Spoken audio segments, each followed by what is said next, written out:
Welcome to the mechanical study. आज के इस वीडियो में हम देखेंगे एब्रेसिव वियर। सबसे पहले हम एब्रेसिव वियर के डिफिनीशन, उसके बाद classification and at the last abrasive wear के वियर प्रिवेंशन टेक्निक्स के बारे में बात करेंगे।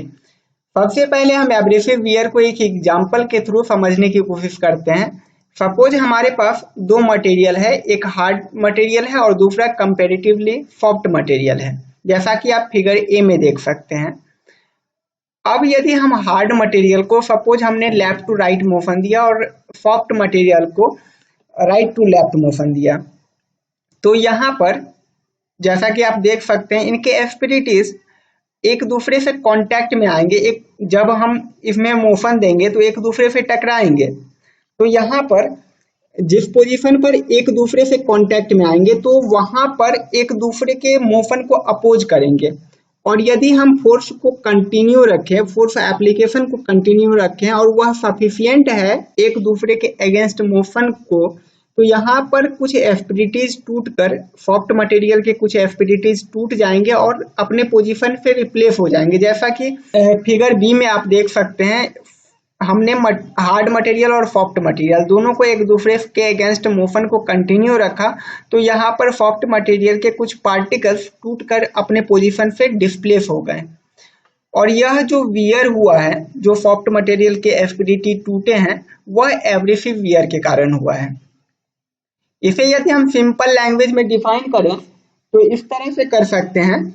Abrasive wear can be defined as the removal of material from a soft surface by a harder material impinging on or moving along the surface under load.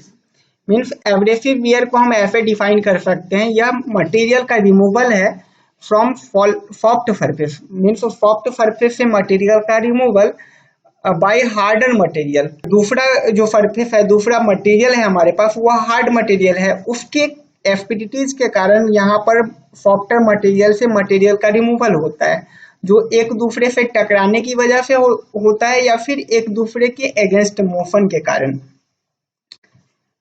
It occurs when a hard rough surface rubbing और sliding against soft surface. Means यह तब होता है जब कोई hard rough surface रब किया जाता है या फिर स्लाइड होता है against soft surface. Abrasive wear को बेसिकली हम टू पार्ट्स में कैटेगराइज कर सकते हैं, two body abrasion and three body abrasion. Two body abrasion क्या होता है? Two body abrasion refers to the surface that slides और rub against each other where one material, जो हार्डर होता है, digs in and remove some material from surface of another material, जो softer material है। Means to body abrasion में दो body involve होते हैं, एक कंपेरेटिवली हार्ड मटेरियल होता है और दूसरा कंपेरेटिवली सॉफ्ट मटेरियल। दोनों एक दूसरे के अगेंस्ट मोशन में होते हैं और यहाँ पर जो हार्डर मटेरियल के एस्पिरिटीज हैं वह सॉफ्ट मटेरियल के अंदर घुस जाते हैं और उसमें से कुछ मटेरियल को रिमूव करके उसके पोजीशन से डिस्प्लेस कर देते हैं। और यह जो प्रोसेस होती है वह टू बॉडी एब्रेशन कहलाती है। In this case, the wear of soft material is caused by asperity on harder surface. Means इस केस में जो softer material में wear होता है उसका रीजन harder material के asperities होते हैं। In this case, the wear of softer material is caused by asperity on harder surface. Means इस केस में जो softer material के wear का रीजन होता है वह hard surface के एस्पिरिटीज होती है। मीन्स हार्ड सरफेस पर जो एस्पिरिटीज होते हैं उनके कारण ही सॉफ्टर मटेरियल के मटेरियल रिमूव होकर डिस्प्लेस होते हैं, यानी टूटते हैं।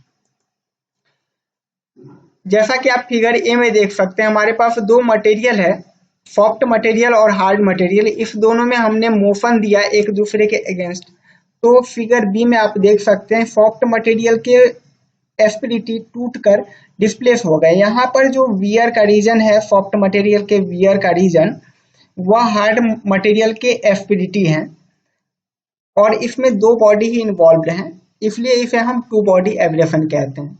Now three body abrasion. If the wear is caused by a hard particle trapped between the rubbing surfaces, it is called three body abrasion. In this type of wear material can be removed from one or both surfaces. Means यदि wear का जो reason है वह दोनों body के जो दो body contact में है उनके बीच में ट्रैप्ड कुछ हार्ड पार्टिकल्स जो स्मॉल पार्टिकल्स होंगे उसके कारण हो रहा है। वहां जो वियर हो रहा है वह किसी तीसरे पार्टिकल के कारण हो रहा है। इस केस को हम थ्री बॉडी एब्रेशन कहते हैं। इसमें ऐसा हो सकता है किसी एक मटेरियल के मटेरियल रिमूव हो या फिर टूटे या फिर दोनों के भी हो सकते हैं। The particle may be either free or partially embedded into one of the mating surfaces.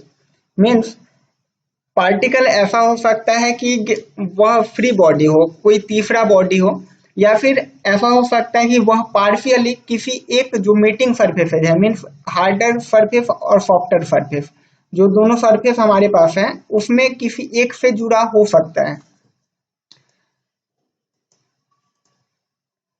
यहाँ पर हमारे पास मटेरियल है सॉफ्टर मटेरियल और हार्डर मटेरियल। इसमें जो तीसरा बॉडी है वह हार्ड मटेरियल में पार्शियली एम्बेडेड है मीन्स इससे जुड़ा हुआ है। यदि हम इसको कंसीडर नहीं करें, तीसरे बॉडी को कंसीडर नहीं करें, तो यहाँ पर यदि हम मोशन करेंगे तो एक दूसरे के कांटेक्ट में ही नहीं आ रहे हैं तो इसमें वियर की पॉसिबिलिटी नहीं होगी।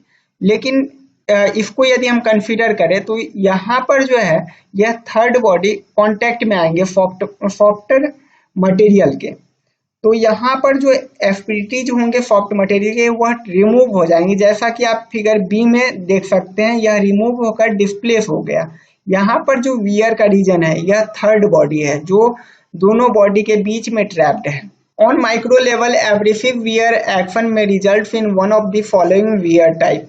मीन्स यदि हम माइक्रो लेवल पर एब्रेसिव वियर एक्शन को कंसीडर करें तो वह किसी जो अभी हम डिस्कस करने वाले हैं उसमें से किसी एक वियर टाइप हो सकता है, जैसे plogging. In this mode of wear, material is shifted to the sides of wear group. In this case, the material is not removed from any one of the mating surfaces.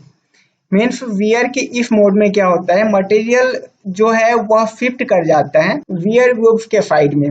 इस case में material का removal नहीं होता है means किसी भी एक mating surface में से मटेरियल कंप्लीटली टूटकर डिस्प्लेस नहीं होते हैं, वह वियर ग्रुप्स के बगल में शिफ्ट हो जाते हैं। Second one is cutting. In this mode of wear, material is removed in the form of chips in front of asperity or grits. The material removed or lost from the surface is equal in volume to the wear track or grooves.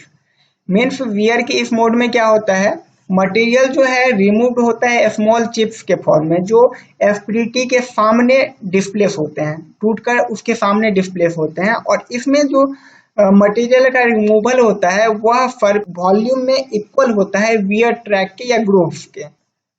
Third one is the cracking और brittle fracture. The material cracks form in the subsurface region surrounding to the wear grooves. In this case the volume of lost material is higher than the volume of wear track. Means इस case में क्या होता है material में crack form हो जाता है जो सब सरफेस रीजन होते हैं मीन्स वियर ग्रुप्स के सराउंडिंग में जो सरफेस होते हैं उसमें क्रैक्स फॉर्म हो जाते हैं और सब सरफेस का फॉर्मेशन हो जाता है। इस केस में जो वॉल्यूम होता है जो मटेरियल रिमूवल की वॉल्यूम होती है वह हायर होती है। मीन्स यदि हम कंपैरिजन करें वियर ट्रैक से तो उसके कंपैरिजन में अधिक मटेरियल का रिमूवल होता है इस केस में। Now prevention techniques. The most commonly used method to prevent wear is to use wear resistant material or simply by changing the material properties, example Gracia hardening। Means जो most common used method है जो wear को prevent करने के लिए हम use करते हैं वह वियर रेजिस्टेंट मटेरियल का यूज करना होता है या फिर मटेरियल की प्रॉपर्टी में चेंज करके, जैसे हम उसे अधिक हार्ड बना दे तो वहां पर वियर की पॉसिबिलिटी कम हो जाती है, वह मिनिमाइज हो जाता है या फिर एलिमिनेट भी हो सकता है depending on the situation. It can also be prevented by keeping surface apart.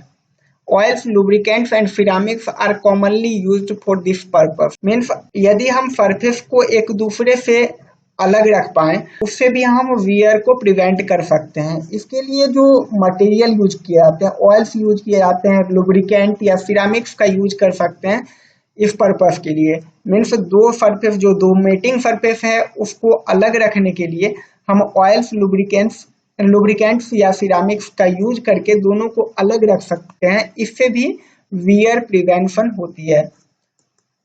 Design can also be modified to reduce wear. Means कुछ केसेज में ऐसा भी होता है जो वियर को रिड्यूस करने के लिए हम डिजाइन को मॉडिफाई कर दें। अगर यह वीडियो आपके लिए हेल्पफुल रहा तो लाइक करें। टॉपिक से रिलेटेड किसी भी क्वेरीज के लिए कमेंट सेक्शन में लिखें और हमारे चैनल से जुड़े रहने के लिए सब्सक्राइब करें। Thanks for watching.